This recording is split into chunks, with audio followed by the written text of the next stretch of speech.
Hey everybody, welcome to Roast My Mock Draft. Of course, this is coming to you on a day when Aaron Rodgers surprised absolutely nobody and said he's coming back to the Green Bay Packers because he's just a big baby. He just wanted a lot of attention. And I will tell you this, everybody acts like the Bears fans were having too much fun with this. We knew he was coming back.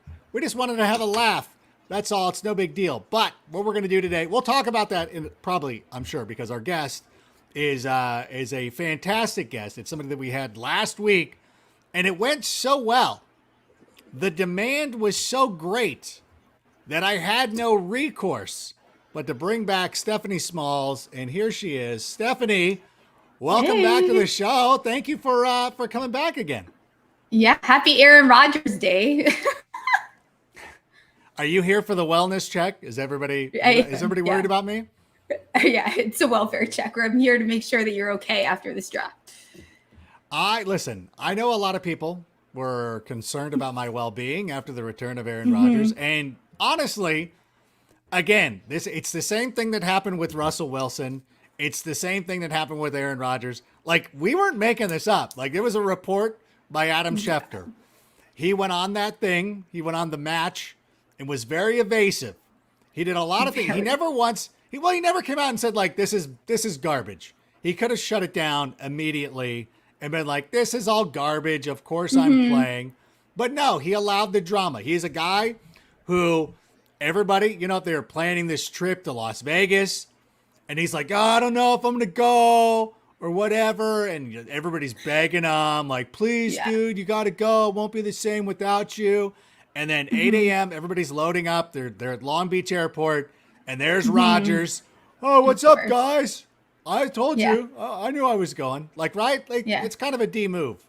And then Adams gets involved. It's got to stir the pot a little bit more. Then it's like his buddy decides, oh, well, if he's not going, I'm not going. And then everyone thinks both of them aren't coming. And everyone's all upset because we're going to be without the two guys that everyone has the most fun with. But obviously, they're both going to show up and they're both going to play because Rodgers isn't going to not play next year.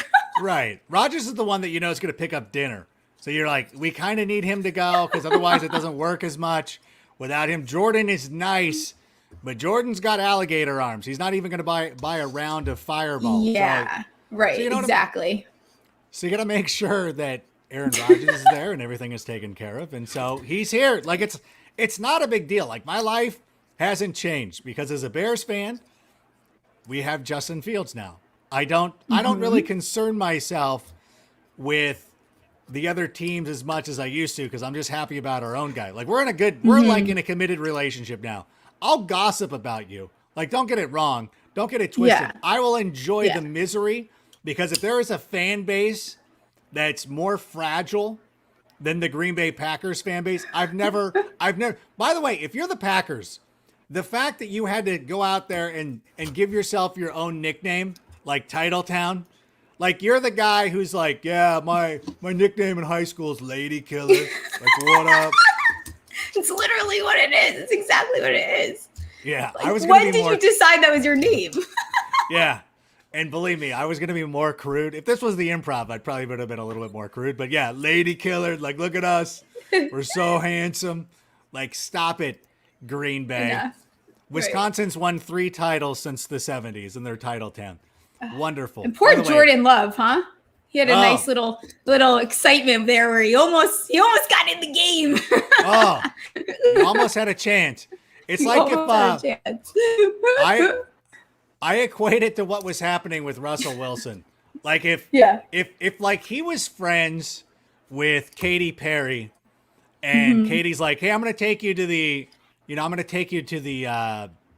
Grammys or whatever. And he's like, yeah, that'd be sick. I'd show up, be on the arm of Katy Perry, and then at the last minute be like, nope, I'm going with my husband. Never mind. He would be a little crestfallen. I need to remember to not take a sip anytime that you were going to make a joke because I'm going to end up spitting it out on air one time. A literal spit take. Not a figurative spit take. Like when people are like, oh, yeah, I spit out my drink there, pal. Yeah. Like, no, you didn't. I say that all the time. I'm lying every time I say it. I felt like that almost actually happened though. Right. It did almost happen. Yeah, it did. It did almost happen. Yeah. It did almost happen. Kind of. Oh my gosh. Well, Well, thank you for joining us. I hope people are still enthralled with this. There's always lessons about like make sure you get into the subject matter. But we're talking about the Packers. That's football at Jace. It wasn't like we went on some rant of The Office or something like that. We're football at Jace. Aaron Rodgers is the news of the day. We're talking about it. We're complaining about it. We're Berlissimo is here. I don't even know what Berlissimo is saying, but I didn't even check this. He could have cursed, and it's showing up on the screen. I trust him enough to be like, the best player, getting 1 year, there it is. Whatever. See, Berlissimo, I can trust him. Anyways, we're here to talk about a mock draft. Let's get the mock draft up and running. Already, you know, you posted this on Twitter, and you posted this on a number of other sites, and already the people are like, clown, this team sucks. I was laughing at the comments. So just so everybody can kind of see it right here, and those who are just subscribing to the Adam Rank podcast and are not watching the show on YouTube, first of all, you should watch it on YouTube. You go to youtube.com/AdamRankNFL. We'll be doing these a lot throughout the course of the training camp season. I shouldn't limit it to Mondays, but Monday's just a good day. Mock draft Monday. Here's a team that I had choosing. It's a 12-team league, choosing at 111.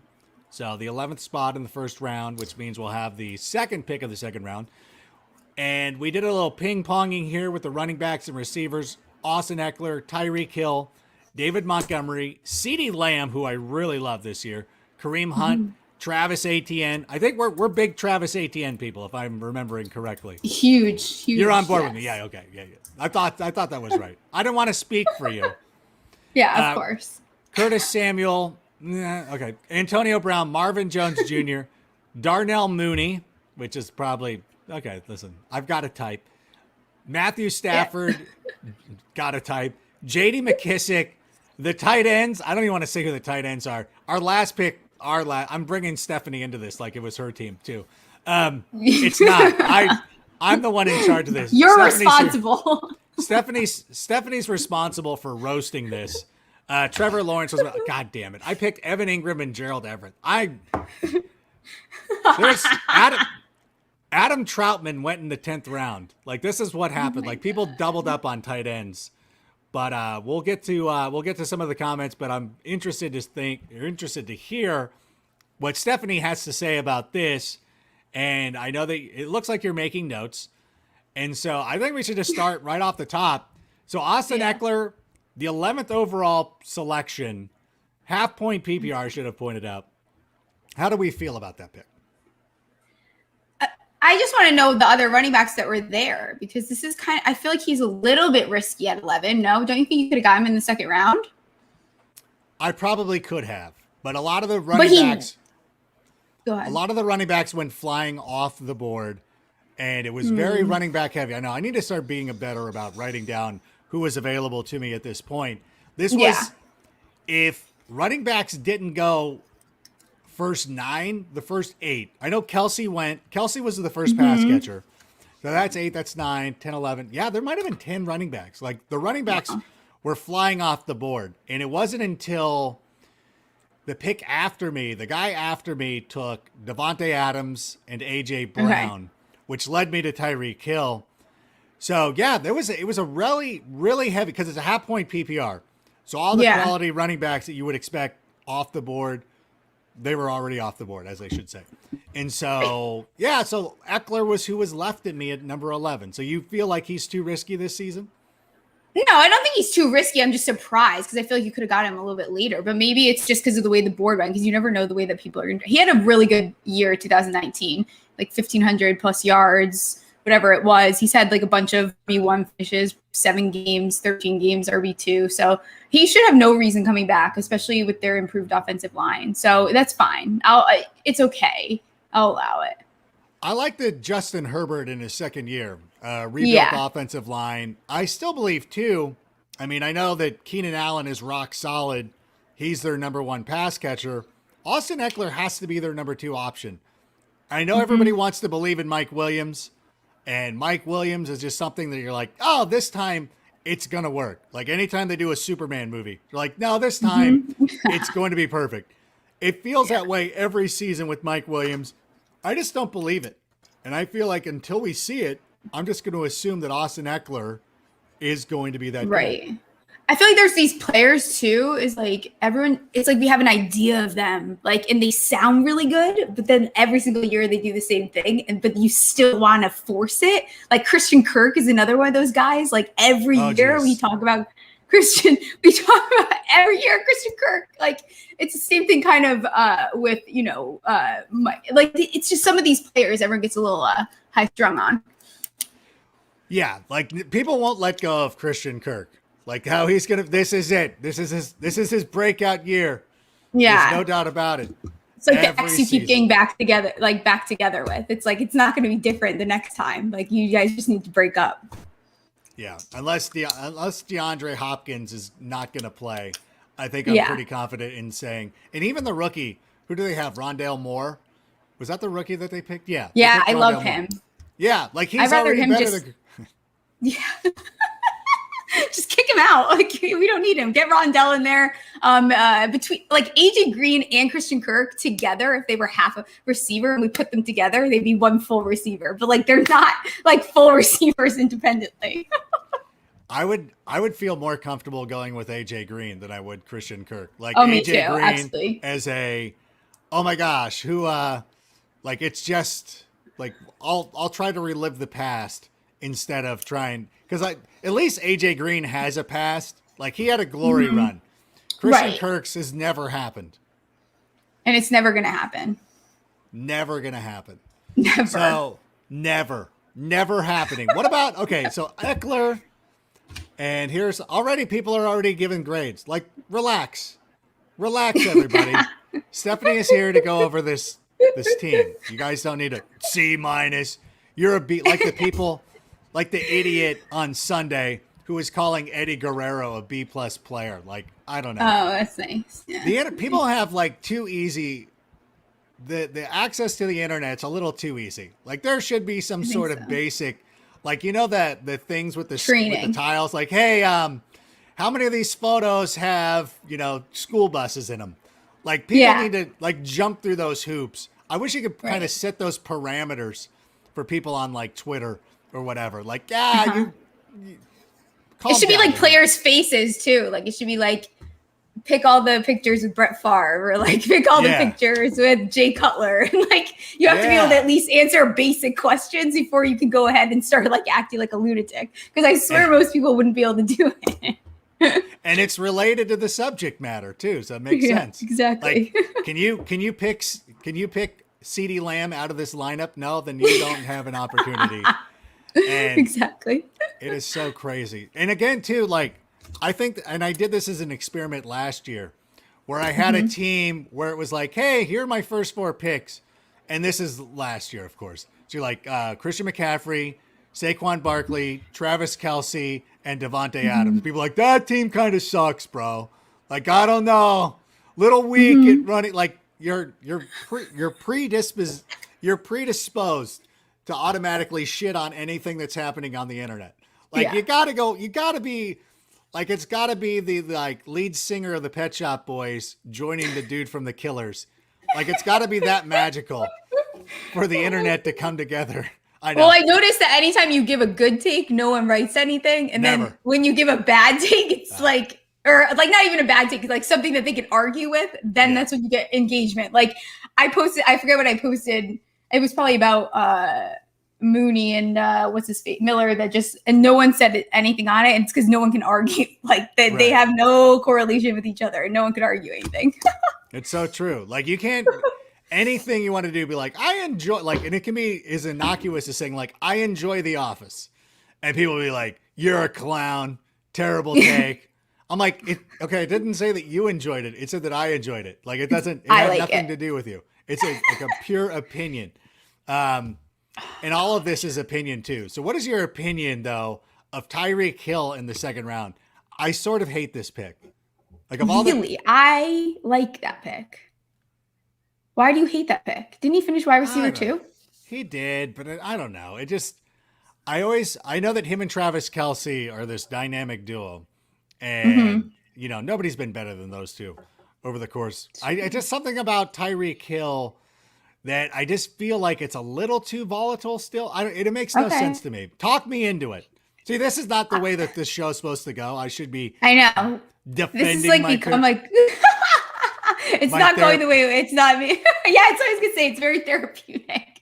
I don't know, but I also am a little sketched out by the Chiefs next year, and I don't entirely know why. I don't like the way they went down. I don't like that Patrick Mahomes needs surgery. Like I just don't like anything about what's going on over there. Not that I think they're gonna be bad, but I understand why you think that. But Tyreek Hill is still Tyreek Hill and Patrick Mahomes. So I feel like no matter what, you're still going to get like a very high ceiling there.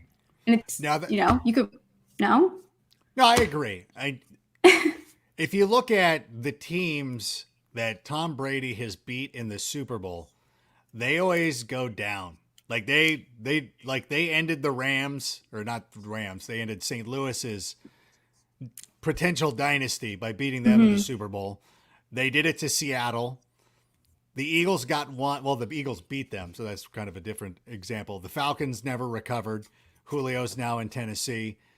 I'm interested to see which way the Kansas City Chiefs go now that they've been beaten. And I almost like the fact that the Chiefs lost in the Super Bowl because that means they're a little bit more hungry. And I know Travis Kelce was on Total Access talking about this, and that there's a fire still, that if they had been back-to-back Super Bowl champions, I could see a little bit of complacency joining in, but they did a great job of getting rid of the two tackles who were injured and rebuilding the offensive line.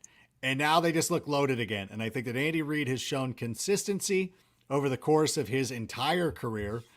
And even though his year after the Eagles lost to the Super Bowl to the Patriots, that was kind of a bad year. But ever since then, like, he's been solid each and every year. So I've talked myself into this. Hill is fine. I don't think he's going to finish wide receiver 2 again, but like, he's definitely not going to drop out of the top 10.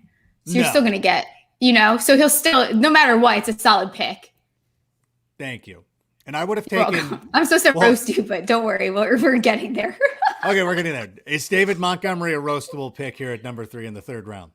I have to say, I was impressed looking at Montgomery's numbers because, like, I don't know why, but in my head, I'm like, David Montgomery sucks. Like, I think it's because the internet, like, that he sucks. I don't know why. Yeah. I think I listened to the echo chamber. He's really not bad at all. He finished like RB4. He had like 10 touchdowns. Like, he's literally not a bad player, but in my head, he sucks. Like, I don't know why. So it's fine. But like Eckler and Montgomery, that's like, we're already spicing up here on the running backs. Like, I probably would have taken Hunt first, not knowing that Montgomery did as well as he did. Yeah, it is. And honestly, at this round number 2, the player that I would have identified in this spot would have been Cam Akers. And I would have gone with 3 running backs right off the top because, of course, there's a flex position in this. Right. But this is why, as we move through this draft, why I loaded up with some other running backs. And Berlissimo, I'll just bring up his comment too, is that, like, the thing is David Montgomery, good player on a bad team. The offensive line has been completely rebuilt. Where the Bears are really good is right up front from the center to the 2 guards. Their 2 tackles are going to be the 2 question marks this season. And if Justin Fields comes in and plays really well, that's only going to help David Montgomery. I don't think that there's going to be any real issue with him. I think that he's now moving forward as a good running back. The internet hates him because they hate Brad Evans, I think. And that is the only reason. Like, honestly. I think I had no idea he played this well. I think it must be the team, but the Bears too are another one of those teams where it's like they can make it to the playoffs every single year and everyone will still say the Bears suck. Like, it doesn't matter. Yeah. It's just one of those teams. But now, at least going into redraft, I'm probably going to start looking for Montgomery myself because I think he goes much later than he should be going. And the Bears do make the playoffs every year. They've made it 2 out of the last 3 years. And the Packer fans act like we're some clown franchise. You're like, yeah, we've been in the playoffs as much as you guys have over the past 3 years. And we didn't have Aaron Rodgers. And that's another thing that I love too, is like last year, the Packers were the number 1 seed. They had the bye week. Yeah. And they were like, oh, look at it. Like, we're unstoppable. We're unstoppable at home. Like, the Buccaneers have to come to Green Bay now, bitches. Let's see how this works out. You got spanked again. Like, the 49ers embarrassed you 2 years ago. Last year was an embarrassment losing at home to the Buccaneers. Like, calm down. I've never Packers seen a fans. team be able to choke so frequently and with such consistency that the Packers do. Like, how many times are you going to go and do the same thing and make a mistake late in the game? Like, it's every single year. What are you guys doing? Like, Every season. Got rid of McCarthy and you're still doing it. Like, what is going on? It was like such a McCarthy play last year, too. It's like it's the ghost of McCarthy was like calling that last year. It's crazy. It's ingrained in that field of Yeah. theirs. How do you feel like when you look at your guy, Eli Manning, as many Super Bowl rings as Favre and Rodgers combined? I mean, that's just got to be an enjoyable fact of life that you roll great. through. As you're throwing down a White Claw, does that thought ever hit you? Like, Yeah. Eli has as many rings as those two idiots combined. I literally watched the 2007, 2011 Super Bowl like several times a week. And I'm not kidding when I say it. People think I'm joking. I'm really not kidding. It's between that and then a football story or football life, whatever it is on YouTube. I'll watch the 2007 one, which is great. And then also Tom Coughlin. Like, it's also a little bit richer because he beat Tom Brady. And I feel like Tom Brady is only in the league because he's chasing perfection. And like, if he had gotten that perfect record, I don't think he would still be here. I think it's because he's still chasing perfection. There's no reason why he doesn't need another ring. It's not going to change anything. He just loves competing. And by the way, that is, it's called A Football Life. It appears on the NFL Network. That's what it is. Yeah. The same network that I appear on. But oh, that one, right? I forgot. NFL okay. Network, right? Don't worry about getting the name wrong. Actually, it's cool. They did. Listen. They've never had me on it, so I don't care. Like I will purposely talk about that in meetings. Or no, actually, one time on Fantasy Live, I said something like, I was talking about something like Jonas Gray or something, where I'm like, I can't wait till they make a 30 for 30 on Jonas Gray. Like, it'd be amazing. Just that one game where he had the 4 touchdowns, and I want to be a part of it because I called it on Fantasy Live. And then one of the producers was like, hey, Rank, yeah, just like there's a little, there's some sensitivity in the building, 30 for 30 is an ESPN property. We do A Football Life. And I'm like, you know what? I haven't been on either one, so it doesn't matter. They're all the same kind of. Sorry not to break it to you. The first one, it reminds me too of, God, this is a quick aside. Not really. This whole show is an aside. It's never quick. We are never a quick aside. Quick aside, like the biggest oxymoron I could ever think of saying, because it's never quick and it's never an aside. Never. And it's when Will Cain had his show on ESPN, I would go on Will Cain's show almost not every week, but like I was on Will Cain's show more than I was ever on Total Access. Like there would be like for stuff that I wrote for NFL.com. Like an NFL.com story, they'll be like, hey, yeah, it's Eric from the Will Cain Show. We're hoping you can come on the air today to talk about your story on whatever it was. And like, yeah, I'd be happy to. And then our producer would pitch it to, the Total Access producers, and they'd be like, no, we're good. We don't need them. I'm like, okay, we're good. I'm going to go on ESPN and talk about my story. But let's talk about this. Right, what about the story with CeeDee Lamb? Round 4. I'm proud of this pick. This is a good pick. Oh my God. I'll tell you that much. This is probably my favorite pick of the whole thing. But don't worry, it starts getting really dark after like the next two. Then it's like, what's going? Okay, let's. But CeeDee Lamb's a great pick, especially at this value. I don't think you could get like right now. You're not getting him in round 4 anywhere. No, it's insane. Anyway, yeah, it is. Like I'm reaching for him because I think that there's no way like.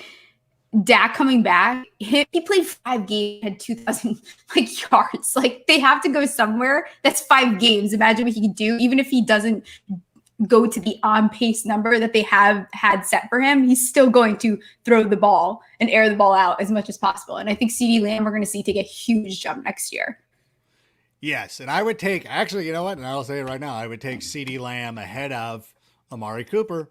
I think he's going to finish. I think he's going to be more consistent than Amari Cooper. And by the way, Madden rankings people, the notion that Amari Cooper is a better player than Allen Robinson is completely laughable. Just laughable. Who said that? The Madden ratings had Amari Cooper So Michael Thomas was 6, and I'm like, listen, here's my thing. Michael Thomas, if you put Allen Robinson in New Orleans during, 2019, Allen Robinson would have put up those numbers. Maybe even bested him. Like, don't give, I won't concede that Michael Thomas is better than Allen Robinson. And you know what? Michael Thomas had late surgery because Drew Brees is now gone. Like, Allen Robinson has never been rude about anything. Like, he shows up, no matter who his quarterback is. He's got all these curtain jerkers throwing them the ball. And you know what? He goes out there and acts like a professional. Allen Robinson should have been top 5. That's my thing. He should have. I agree. I don't even know. Allen Robinson's going to go to the Saints. No. Wait, by the way, why is Dom calling you an enigma? I don't know. Is that bad? I don't know. I've been called words on the internet. I need to check these better. Jeez, Dom, what does that even mean?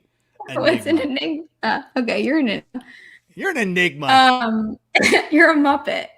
Yeah. Muppets catching on, just you know. It is catching on. It's so funny. It's going to be literally a worldwide thing now. Yeah.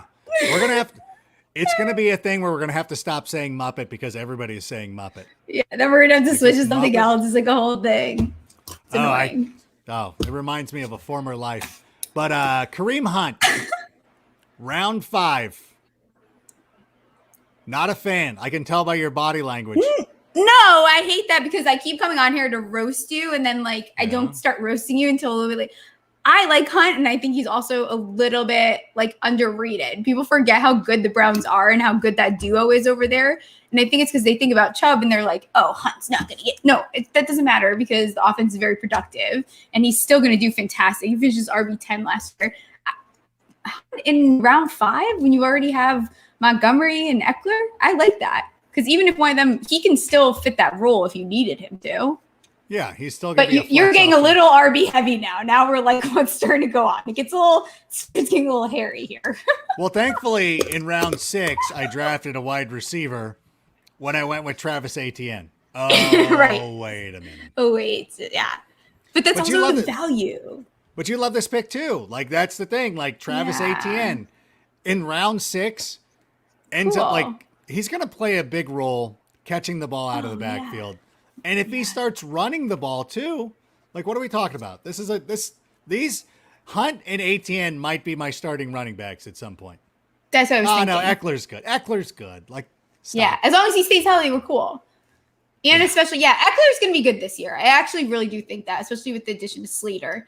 And then you have Herbert there. He should do very, very well. But you could see weeks where you end up having Etienne and Hunton. If Etienne ends up he's going to be really good. He is going to be. You have him in the 6th round. He's going to get the ball so much, so much. Think about how much volume he's going to get.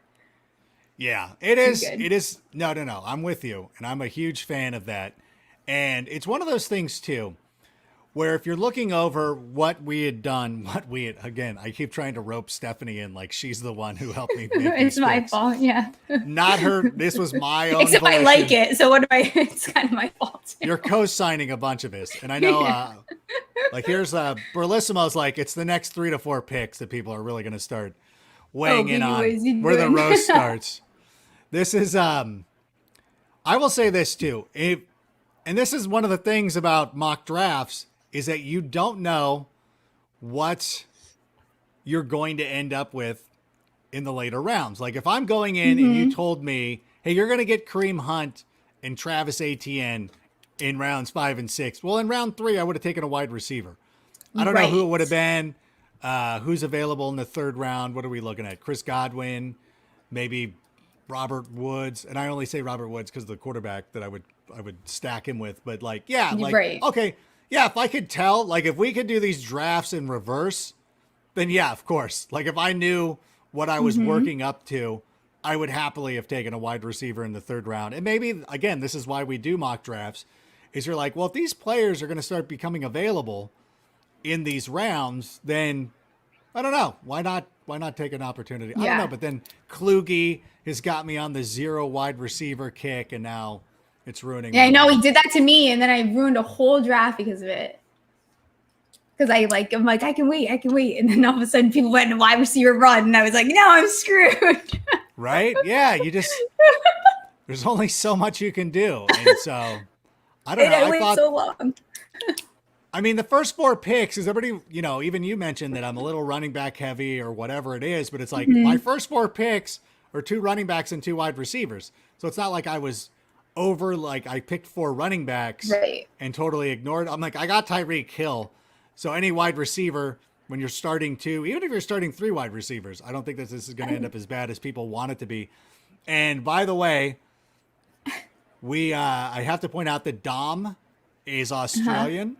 So Enigma might not have been, okay, that probably wasn't terrible.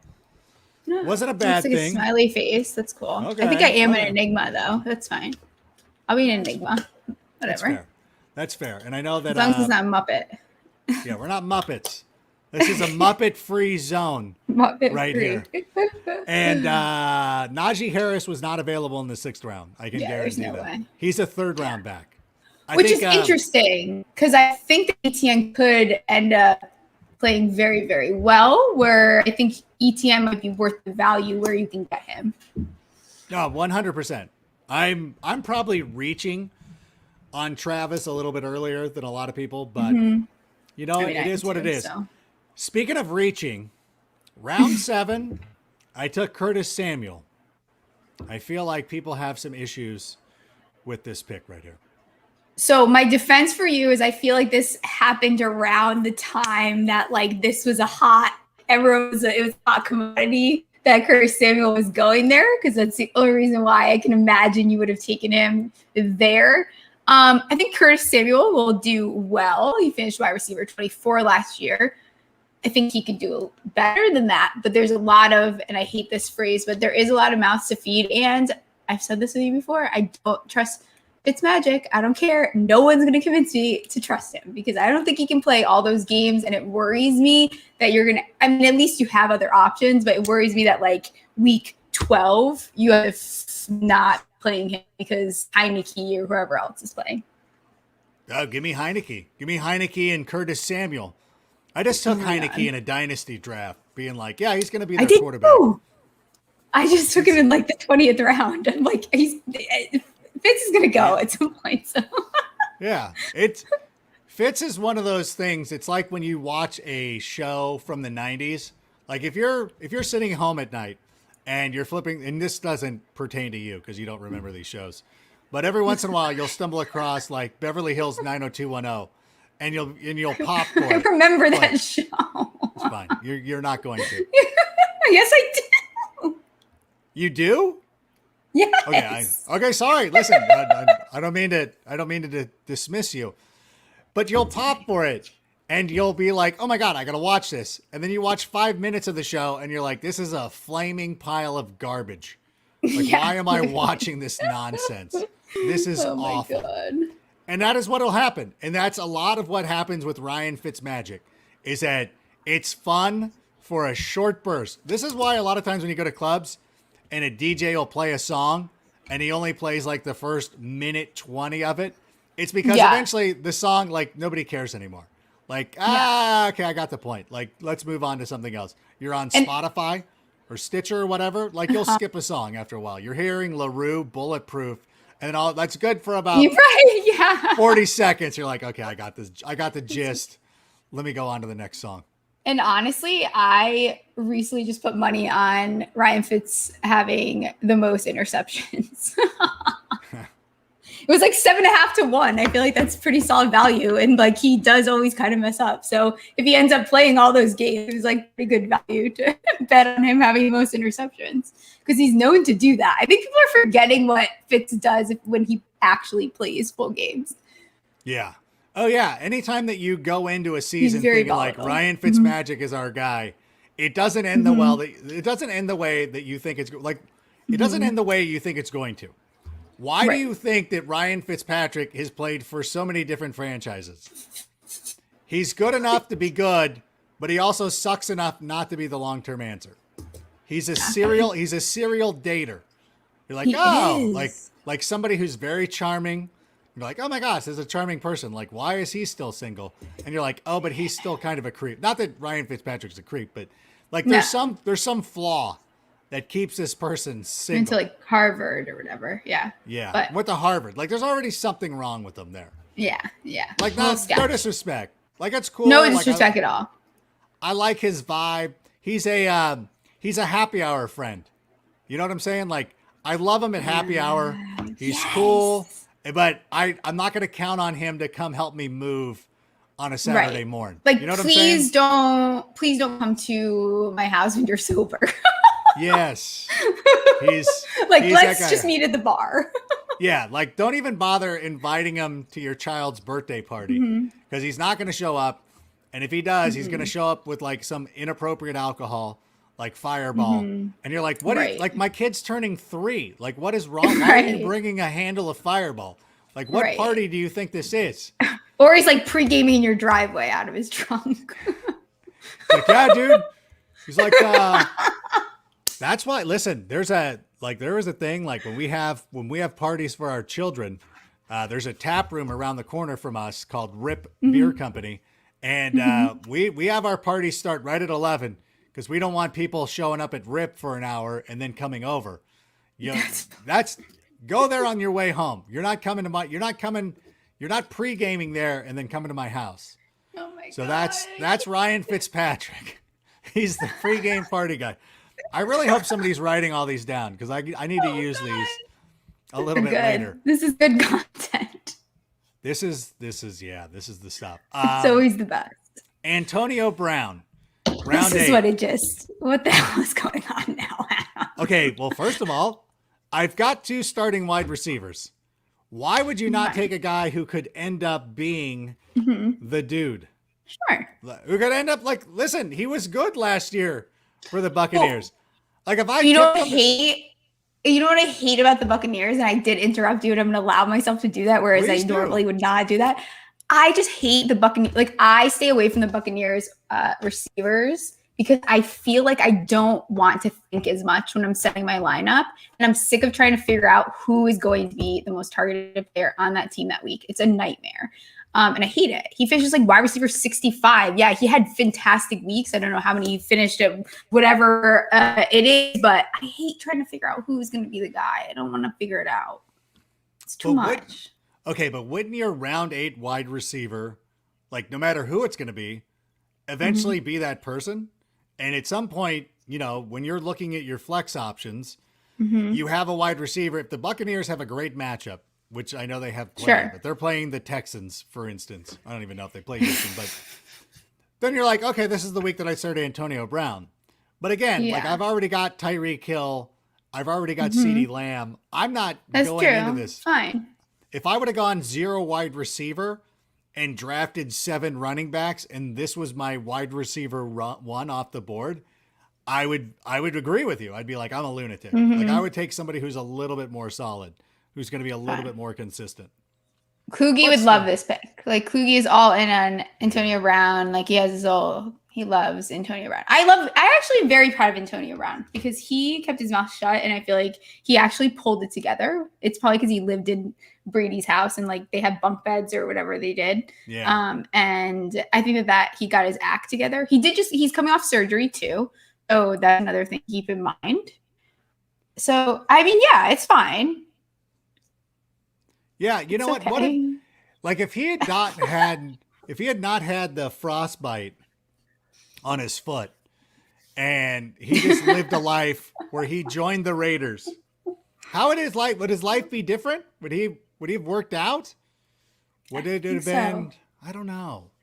I think Brady, like he sheltered him, he brought him in, he cared for him. Like I feel like he gave him like back massages that night, and like he brought him back to like, back to strength or something. Because I was really against him. Like when I first read out my Twitter and the news came out that he was going there, I was counting down the days for Antonio Brown to mess up. Oh, no. Every morning I was like, okay, it's been 4 days since Antonio Brown has not messed up. And I just kept doing it. Then he like stole the bike or something. Yes. And then we reset the clock. And then I did it again. But then he hasn't done anything since then. And I think he really did. I'm impressed with him because I was a very big Antonio Brown hater. But I'm impressed that he was able to actually overcome his whatever you want to call whatever happened to him. Are you blocked by him on Twitter? Does he? I am not. I don't know. Actually, that's a good question. Maybe I am. See, because that was tough for me because Antonio Brown was following me for the longest time. So I always abstained from any sort of Antonio Brown slander. So I'm like, I don't want to go into it. He's on my time. Like, I'm on his timeline. I think this is him. He doesn't need to be assaulted by me, you know, as somebody who he's inviting into his Twitter timeline. And then eventually he unfollowed me anyways. And I'm like, this guy sucks. No, I didn't. Yeah. I would. But no, like he was, I don't know, like whatever. I don't know. Like there's some things, I don't know. I don't know if we ever had resolution on everything that was going on with him. Like there was so much stuff happening. You're like, wait a minute, did he not? But wasn't he involved? It was kind of silence. Yeah. Like whatever happened to the bike? Do we know if the bike got returned? Who knows? We don't know. We don't know if the bike's returned. Who knows? And by the way, and poor Juju gets caught up into this. Like Juju just wants to make TikTok videos. I hate that. Like he's fine. He's doing what kids do. Like it's not a big deal. He's not doing he's a good player. And for some reason, I hope Juju honestly has a phenomenal year. I love Claypool. Deontay Johnson's fine. I hope that Juju goes off this season because I want him to shut everyone up because he's just being a kid. Like who cares? What is he doing, a dance? He's having fun. Like who cares? Yeah, I think old people need to realize like, hey, look, when you were a kid, your parents hated the Beastie Boys. So it's no different than from what's going on now. And now you're in that time of the life where you hate what the kids are doing. So just leave them alone. Just leave him alone. He's doing his best. Go with Antonio Brown. What about Marvin Jones Jr.? This has got to be another pick that you hated. No, I don't, because we talked about this even on my show. I like Marvin Jones here. I think Marvin Jones he's very underrated. Like finishes wide receiver 18. He's very consistent. It's like 9 touchdowns every year. Like you know exactly what you're getting with him. So he's a great option for you here to like plug in should one of them have a bye week. Like I love Marvin Jones. And I think he, again, like, what did you get him? Round 9? Like, that's very good value. Yeah, it's an appropriate price. You went down to the Nordstrom Rack. They had a Tommy Bahama polo shirt for $29. Like, okay. And you had a coupon. Right? I'm not going to pay $60 for it, but $29.99? No. I'm in. All right, Marvin. Even though we do have 2 Jags. What are you talking about? Okay, Burlissimo. Marvin Jones under Goff. He plays for the Jacksonville Jaguars. Right. He's a member of the Jags. He's one of our friends down in Duval County. He's going to end up being their number 1 wide receiver. Watch. Let's move on to Darnell Mooney, though, who now, like, was it you who was so upset? Like, hey, Anthony Miller has nothing to do with Darnell Mooney. I lost my mind that night because I knew it was going to happen. The second I saw the news, I'm like, this is going to turn into Mooney night. And it was already Mooney season. Like he had no impact on that. Like Miller had 76 targets. I don't care. He has nothing to do with this scenario. Like Mooney was already going to have a breakout. That has no combination of, there's no correlation between the two. People were freaking out, like making it Mooney to the moon. Like, shut up. He was already going to the moon. Like, it has nothing to do with it. And him going to the Texans doesn't do anything either. Like, if Miller was good, you guys would have been talking about him before the season started. And like now all of a sudden the news breaks and you guys are all in. Like, it's so dumb. Yeah, it is such a casual take to be like, oh, this has got to be great. I mean, if you were a smart person, you would have realized that Allen Robinson's going to end up getting moved into the slot, which could actually make him even better this season. And you know what? Then it also opens up some targets for Cole Kmet. I mean, that would have been the guy. That's who you should have jumped. But people just want to make the wide receiver thing because it's like, I worked with a person like this. You're like, it's not necessarily always going to be the receiver to receiver. Like sometimes it'll open up. It could mean more targets for David Montgomery out of the backfield. It could be more targets for Cole Kmet. It could be more targets for Tariq Cohen coming back from an injury. I actually think Mooney is the least affected by this, to be completely honest. I think he is the least impacted by this. Mooney was already breaking out. You know what I'm saying? Like, it's like one of those things like, oh, like when George Clooney got married, you didn't sit there and go, well, this is good news for Brad Pitt now. Like, why? Like, Brad Pitt was still already getting girls. Like, it doesn't impact him at all.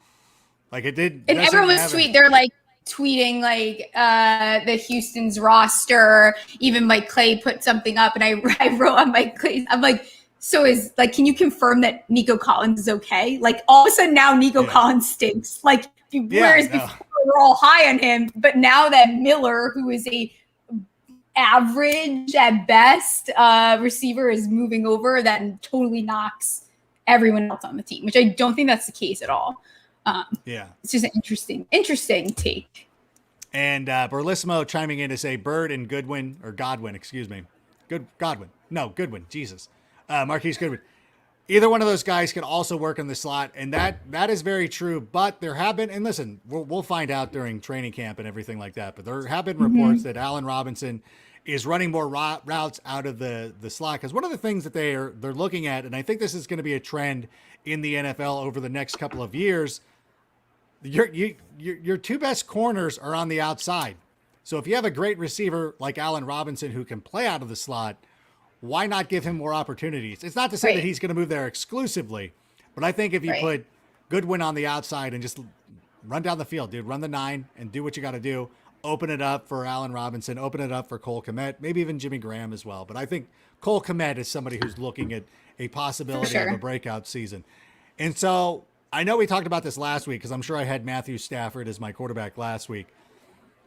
Again, you didn't. You had Tannehill. You got really good value on Tannehill, but they're both the same kind of scenario here where both of them could see. Stafford's definitely going to see a jump. So this is a solid pick here, though. Round 11, you got Stafford, who's going to a better team, finished like QB 16 last year. I can't imagine that doesn't increase with the team that it has. So everything about the situation and the environment is better. So this is fine. Your quarterbacks are fine here. I'll allow it.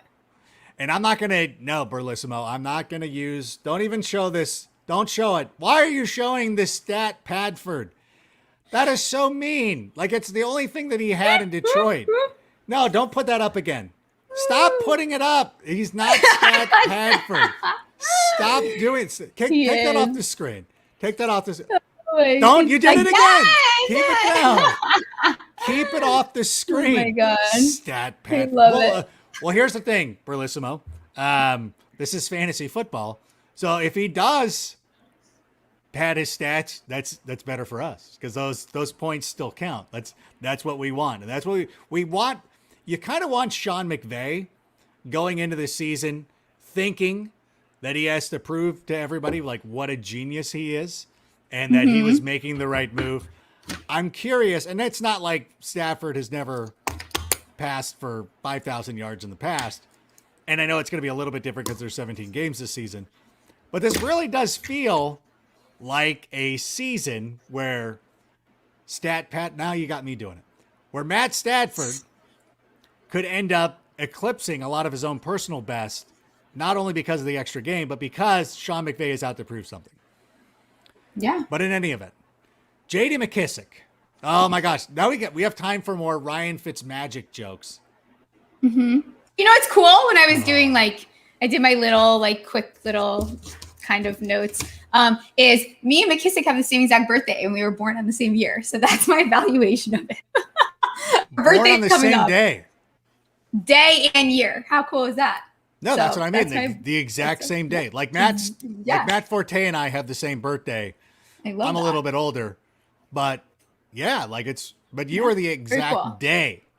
That day on Earth. We're the same age. Yeah. I don't hate this, and I'll tell you why. Please. Because Gibson milking that injury, I think there might come a time where you end up needing to rescue yourself with him. So it's a safe pick, right? There was probably better options, as far as getting a little bit more ceiling. McKissic is not a fantastic, he's never going to get fantastic fantasy value, but we saw a couple of weeks out of him where he can at least produce if he's asked to do that. So if Gibson is to go down, this isn't a horrible pick. You probably wasted this pick because I don't know if you'll actually end up using him, Sorry, that's the best way I can describe it. It's like you probably wasted this where like you could have went with, I mean, at this point, 12. I feel like you had to have had maybe like Moss was still there. Kenneth Conner. Gainwell.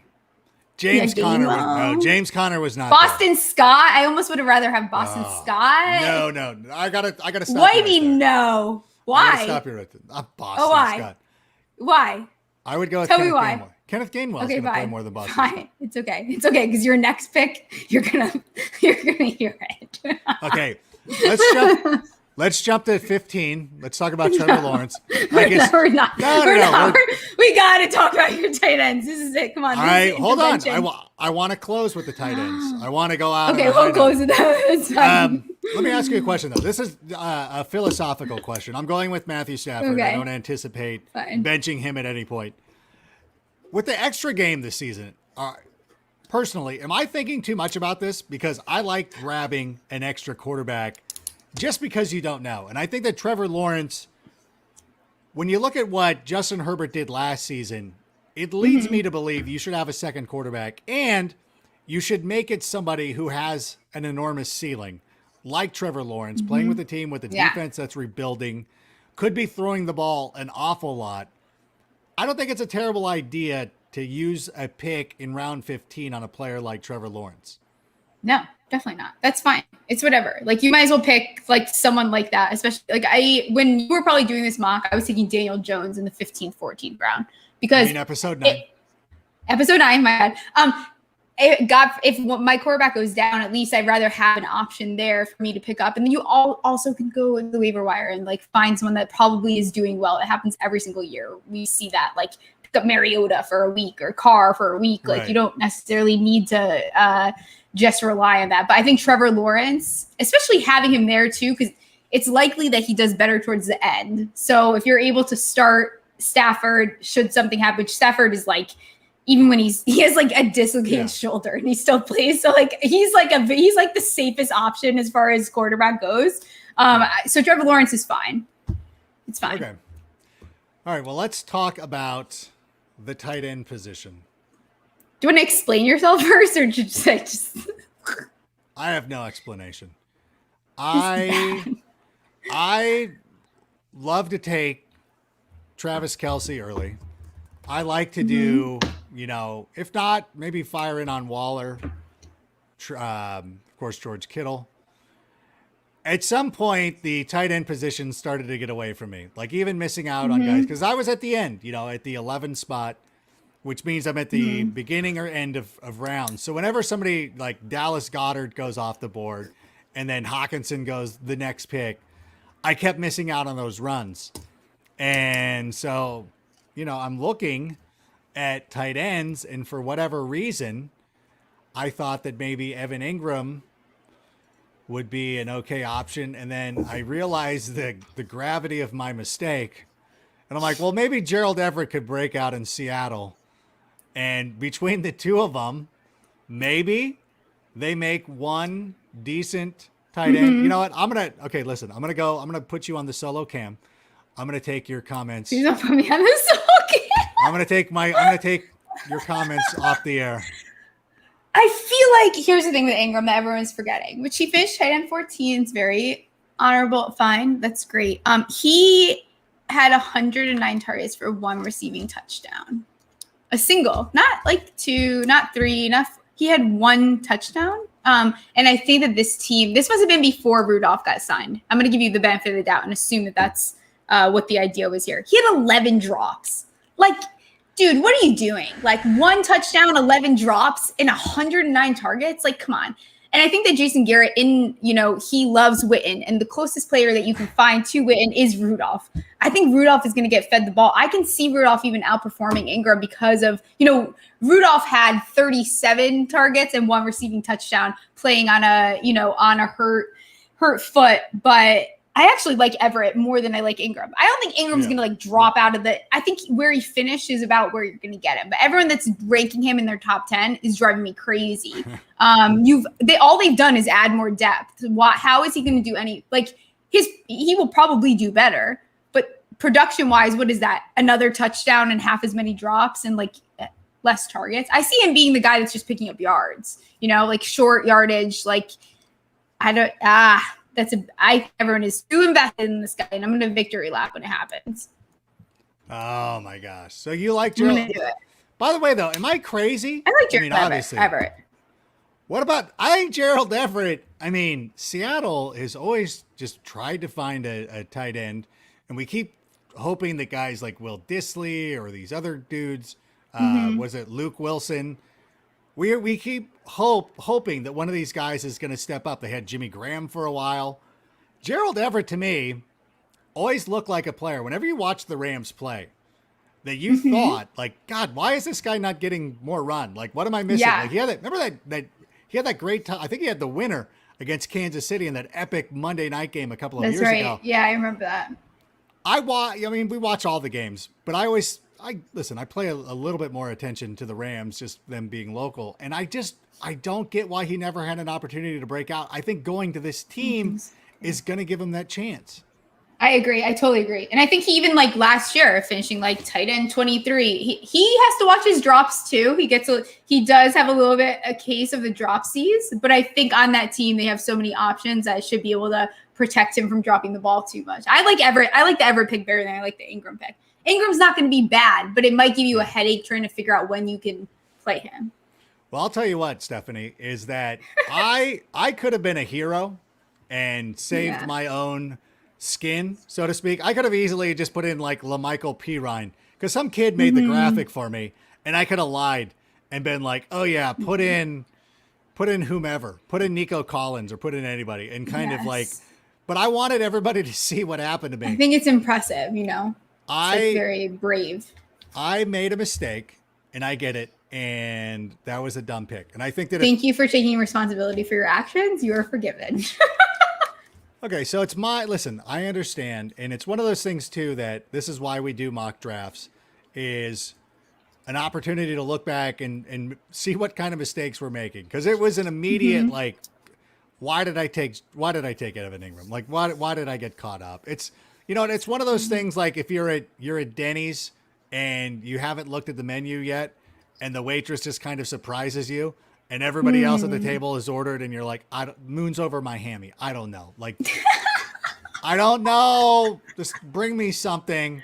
I don't know what it'll be, but she brings you Spam and eggs or something. Whatever it is, and it's it's my fault. It's my fault for even walking into the Denny's. Why did I even do that? It was a mistake. There's plenty of good.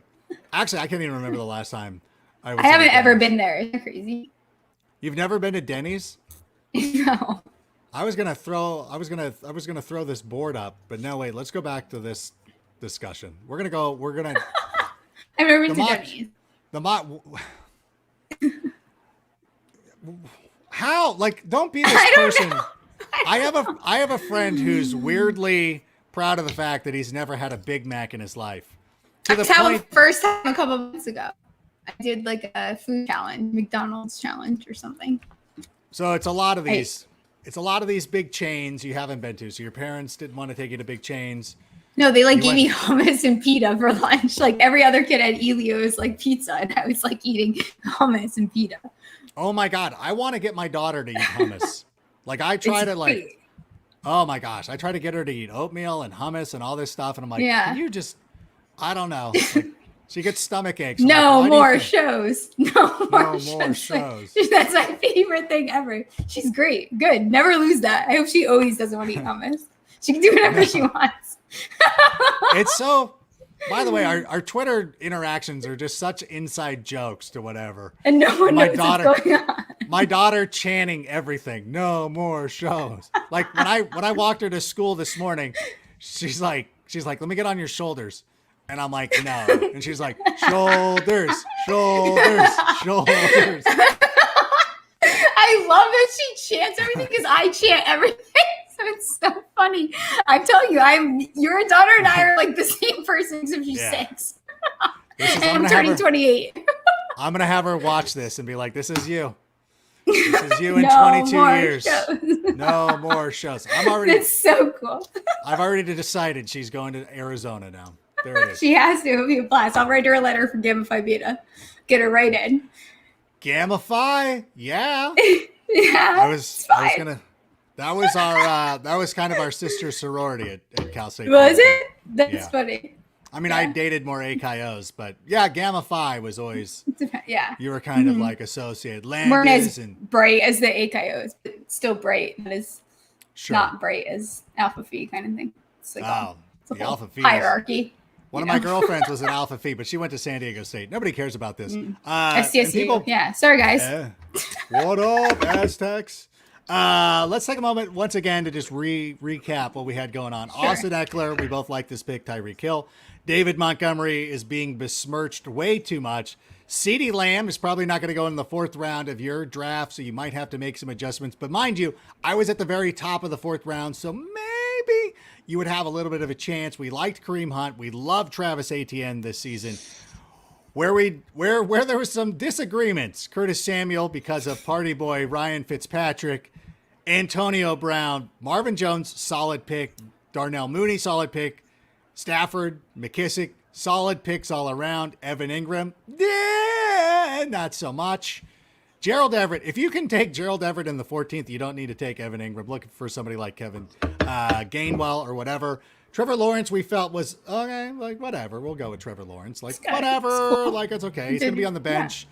You're drafting a bench player at round 15 anyways. Last year, if you would have drafted Justin Herbert in the 15th round, you would have been happy with that. So, Stephanie, why don't you tell everybody well, first of all, you can follow her on Twitter at The Real Steffi Smalls. Steffi Smalls with 3 L's, as you see right there on the screen. The screen's over there for me. The screen right there. Is that your IG handle too? Yeah, it's the same thing. Oh, Steffi God. Small, 3 L's. Same thing. Keep it on brand. No, I love it. FTN. You can find me on Twitter. I'm already on your timeline.